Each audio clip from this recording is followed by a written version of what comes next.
बिहार के शिवहर का रुख करवा देते हैं। केंद्रीय गृह मंत्री अमित शाह जनसभा को संबोधित कर रहे हैं, क्या कुछ कह रहे हैं सुनवाते हैं। सिर्फ एक जिले के लिए नहीं, समग्र क्षेत्र के लिए बहुत बड़ा विकास का कारण बनने वाला है। यहां पर 14 नवंबर को काउंटिंग है, 11 नवंबर को चुनाव है। बेलसंड वालों, चुनाव का नतीजा जानना चाहते हो क्या? जानना है क्या? अरे जोर से बोलो, जानना है क्या?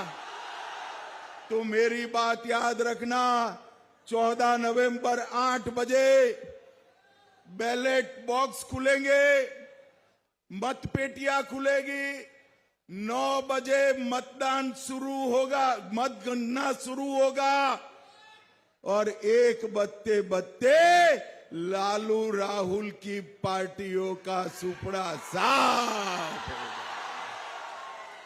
यहां पर फिर से एनडीए की सरकार बनने वाली।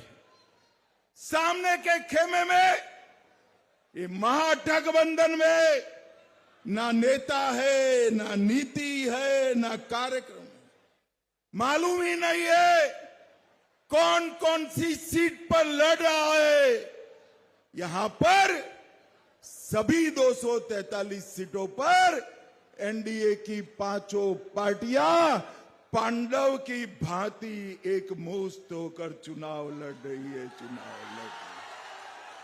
और भाइयों बहनों, सीतामढ़ी वालों से मैं कहने आया हूं, गत चुनाव में थोड़ी कसर छोड़ी थी आपने। 11 में से 8 सीट एनडीए को दिए थे। मेरा तो आपसे शिकवा है भाई, फरियाद है, 3 सीट क्यों छोड़े? अब सीता मंदिर बनने वाला है, 11 की 11 सीटें इस वक्त एनडीए को जिताने का काम करना है। 11 की 11 हमने करोड़ों रुपए से कोसी मेची लिंक परियोजना शुरू की है, जो पूरे इस क्षेत्र को आगे बढ़ाएगी, किसानों का कल्याण करेगी। इसके साथ साथ 11,000 करोड़ रुपए से मिथिला कोसी के बाढ़ के शमन के लिए हमने व्यवस्था की है। हम सीतामढ़ी में सोनबरसा और नानपुर में 505 एकड़ भूमि में औद्योगिक पार्क लगा रहे हैं।